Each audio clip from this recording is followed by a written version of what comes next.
Moi kaikille taas. Mulla on tämmöistä kivaa asiaa teille, että aloitan sarjan. Oikeastaan 2 sarjaa. Sarjan nimi tulee olemaan, tai yhden niiden nimi pitäisi olla LPS-fanni. Siinä on 28 jaksoa. Mä en tiedä miten monta kautta siinä on. Mä en ole varma vielä. Siitä mä en sano. Ja toisen sarjan nimi on LPS Pimp. Joo, mä oon aika tyhmä, mä en keksi mitään parempaa nimeä, mutta LPS Pimp on silti ihan hyvä. Ja siinä on, mä en tiedä miten monta jaksoa, koska sitä mä oon päättänyt vielä. LPS Fanni tulee ihan telkkarisarjasta.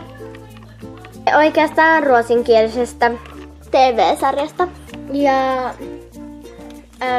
LPS Fanni, niin se tulee ennen LPS Pimp-sarjaa, koska LPS Pimp alkaa niin kuin vähän sen jälkeen. Ja mullahan on nyt toi sarja 1, jonka aloitin siis pari päivää sitten. Tai pari viikkoa tai niin.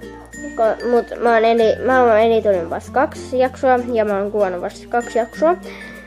Niin 3. jakso tulee heti kun jakson kuvata. Ja ehdin. Mut ehkä tällä viikolla en ehdi. Mutta moido!